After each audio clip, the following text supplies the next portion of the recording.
Jason with Chicago News, and this week we've got one of the most unloved cars in the automotive world, the Chrysler 200. There's a reason that this car isn't well loved, and that's mainly because it's used as a rental car or as a company car. It's for people who don't really care too much about what they're driving. As far as styling goes, you can tell they're really trying to stick to their current design language. They've incorporated a lot of the same looks and features in the overall design, but it's a very boring looking car, especially in this beige color. Okay, so let's say you don't like beige and you want a nice exciting color. Let's see what's available. Let's see, we got black, white, dark blue, which is almost black, and then really dark red. So I guess you're out of luck. It's getting cold finally here in Chicago, and since we really haven't found anything good about the outside of this, let's hop in and see if we can find anything on the inside. So like we've talked about in a lot of our reviews, car companies are going away from the standard types of shifters and adding in different ones.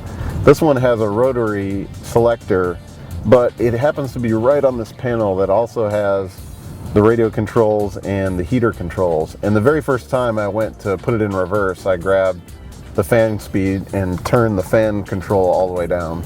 So, you know, I don't know why companies feel the need to change this. It's not like the old design was broken.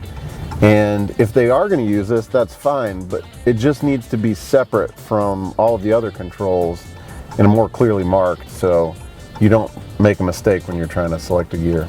So for infotainment, we've got a version of Chrysler's Uconnect system, but it has to be one of the smallest screens I've seen pretty much any vehicle, and there's cell phones on the market that have bigger screens than this. What that means is that when you're in different modes here, you can see there's heater controls up here at the top. They're barely even readable, and you know, it's not really intuitive how to use it because there's not really enough space to make it user-friendly on the screen.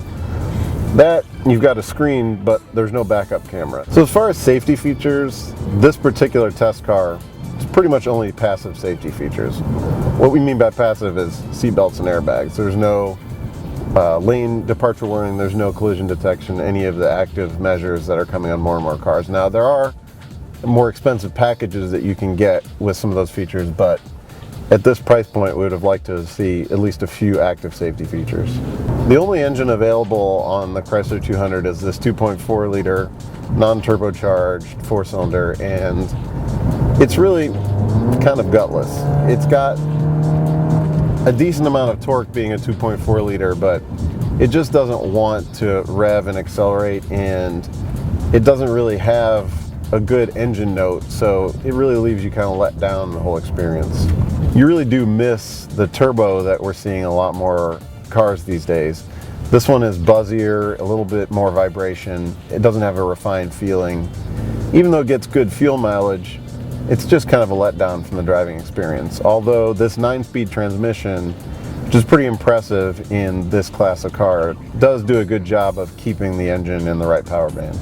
There's lots of little features that are missing in here that, in our opinion, really shouldn't cost very much money. One of them is there's no auto up feature on the window. There's an auto down, but when you want to put it up, you've got to hold down the button the whole way. And these are features that pretty much every car has nowadays, so I don't know if there's a setting or something that you can change to change it. There might be, but the fact that the test car doesn't have that is a problem for us. One of the bright spots we actually found is that the center console here has a sliding cup holder that moves out of the way. It exposes a really large storage bin under here, and the armrest is pretty high up, which ends up being pretty comfortable for me. I don't know if it's going to be comfortable for everyone.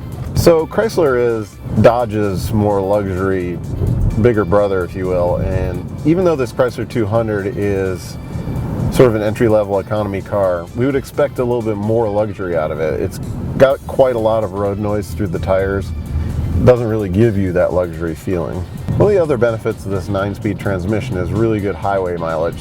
It's rated at 36 on the highway. We've seen about 24 in combined usage. It's rated at 2336. Pretty impressive numbers.